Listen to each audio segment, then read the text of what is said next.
The Atomos Ninja V is a 5-inch external recorder and monitor capable of recording 4K at up to 60 frames per second. In the small and well-designed box, you'll find the usual paperwork as well as a lovely welcome message from Atomos. Underneath that is the Ninja V itself. The power supply, dummy battery, and multiple power plugs are included in the box.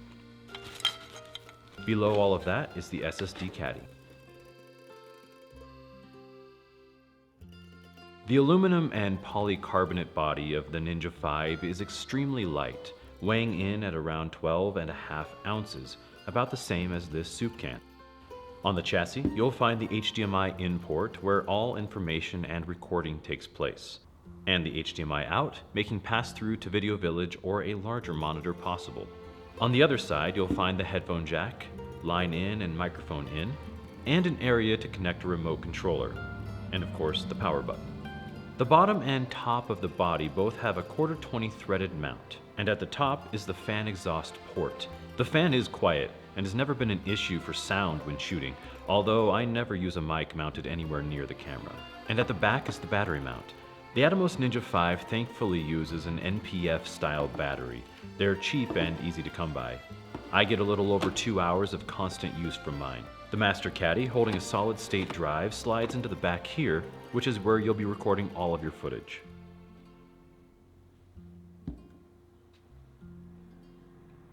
The Ninja V is an extremely bright and crisp 5.2-inch HDR 10-bit 1080p display. Its maximum brightness is 1000 nits, a nit being equivalent to the brightness output of one candle. So it's bright enough to shoot in broad daylight and still get a good read on your camera settings. It's an extremely easy to navigate and intuitive display. If you want to change a setting, simply click on that area on the screen. It will immediately take you to the submenu where you can navigate to other areas. To remove all text and graphics from the screen and get a good look at your framing, simply touch the screen anywhere.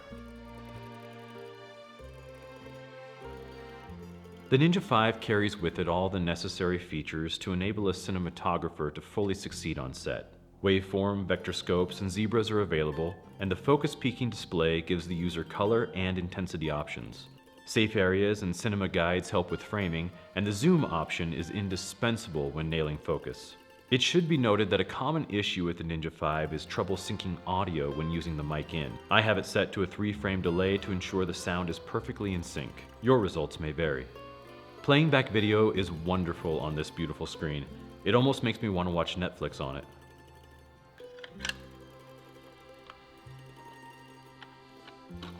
The Ninja V supports up to 8 LUTs that can be uploaded from the SSD.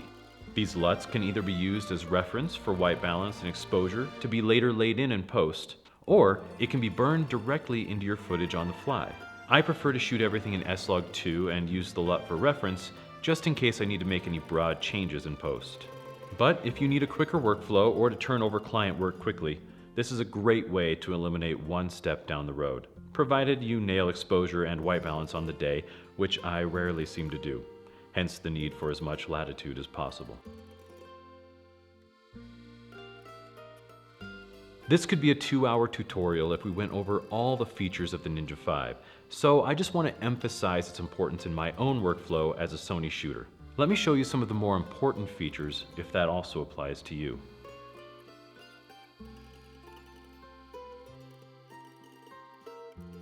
Currently, as a user of the Sony A7 III and as a filmmaker who now finds himself in predominantly documentary-style shoots, the 30-minute recording limit of the A7 III doesn't suit my workflow terribly well.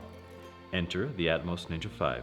As an external recorder, I'm able to get 2.5 hours of continuous footage on a 500GB SSD, recording at ProRes 422. And using ProRes LT, you can achieve over 3 hours of recording time. This makes the length of sit-down interview shoots only a matter of battery life if mains power isn't available. This is the #1 reason why I purchased the Ninja V.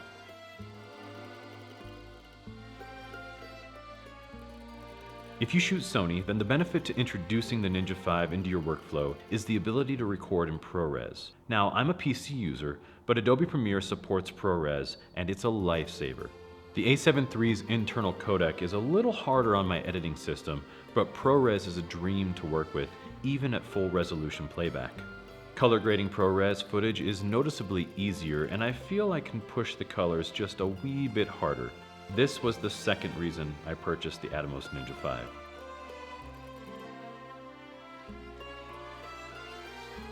That said, the Sony A7 III only records 8-bit 420 internally, and the Ninja V will only record what the camera is sending it.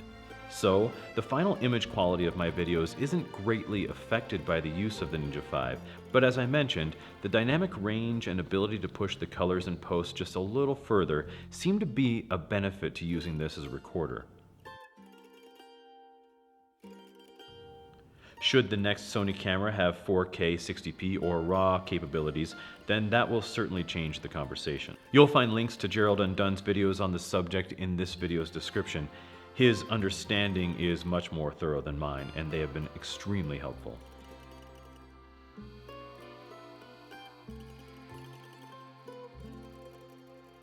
The newest Sony cameras have active face detect and eye autofocus in video mode, but the Ninja V actually makes face detect during video possible externally. Since you'll be recording in the Atomos and not with the camera, face detect remains active due to the fact that the camera isn't recording. This came in extremely handy on my last shoot when following an interview subject around. Comes in handy with kids too.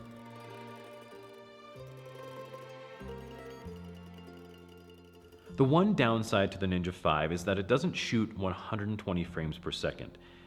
If you're like many other Sony shooters and you use the 120 frames per second option frequently, then the Ninja V isn't really for you. That said, if you don't have a monitor that you love yet, then it may well be for you. At around $700, you can have the monitor, a couple of batteries, and a 500GB SSD, and that's really only $200 more than a decent small HD monitor. Plus, you're able to use it as a recorder for non-slow motion shoots, and potentially as a recorder for the next iteration of Sony camera. The third reason I purchased the Ninja V is that it's a fairly future-proof piece of technology, especially with its capability of recording RAW from enabled cameras. One can only hope for that level of capability from our next Sony camera.